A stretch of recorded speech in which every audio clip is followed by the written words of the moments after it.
So now we're going to talk about something that you probably don't remember, but something that you nevertheless have heard a lot about ever since you were little.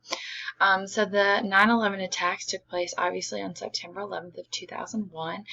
Terrorists hijacked 4 airline jets that morning. It was a Tuesday, if I remember correctly. At 8:46 a.m., the first airplane hit the North World Trade Center tower. This is a photograph of after. Within about 15 minutes, the second plane hit the South Tower. So there's a massive explosion and fire, and in about 2 hours, both buildings had collapsed. At 9:37 that morning, the third plane had crashed right here into the Pentagon. The fourth plane was headed for Washington, D.C. Now, we don't know if it was destined for the White House or the Capitol building. My guess would be the Capitol building, but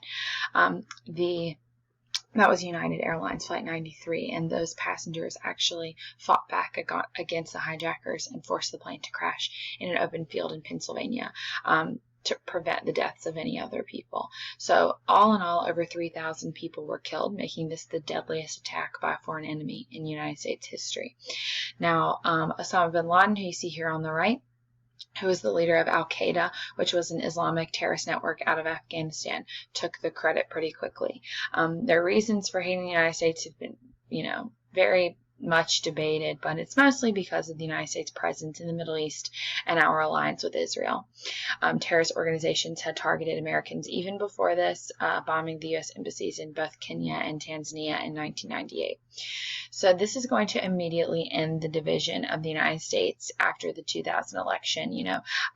Tragedy brings unity, and we're going to see strong unity in the United States after this.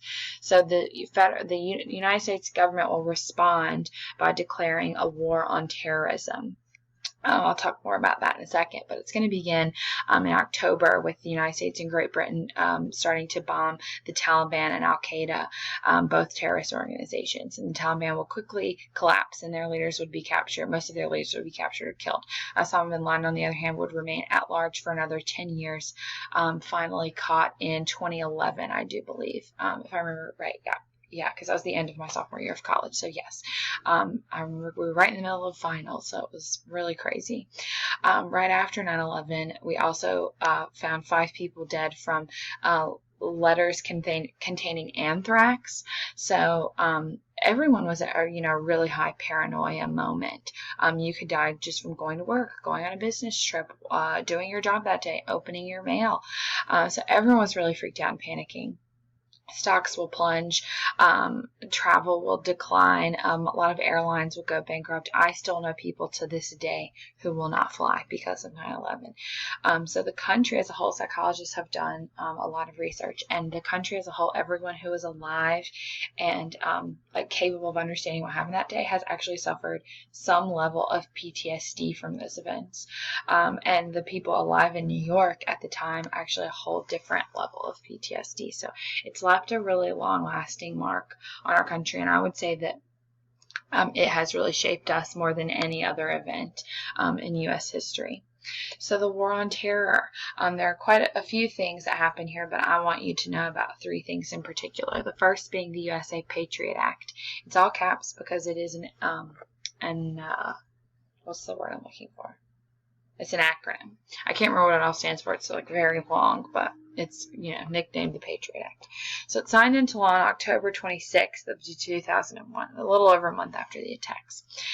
Basically, this is forcing citizens to give up some rights give up some freedom in return for some security, which at the time, overwhelmingly, most Americans, I would say 90% of Americans, were okay with. It strengthens the government's ability to gather information and convict suspected terrorists.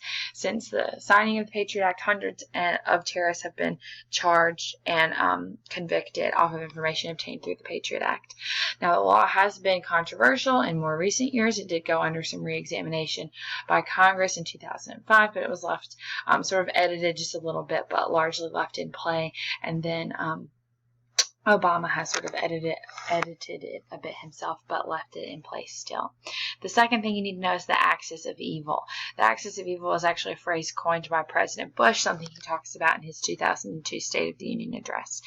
And he's talking about 3 countries in particular: Iraq, Iran, and North Korea. He says that these countries are the axis of evil that we need to be sort of monitoring and watching out, because they could potentially be targeting the United States in the future. And then the last thing here is the Bush Doctrine. So the Bush Doctrine says that he says 3 things. Number 1, there's no difference between a terrorist and someone who fosters a terrorist. Number 2, the United States would practice preemptive strikes against perceived threats to the American people, even if they have to act alone. And then number 3, it is our duty to spread freedom and democracy.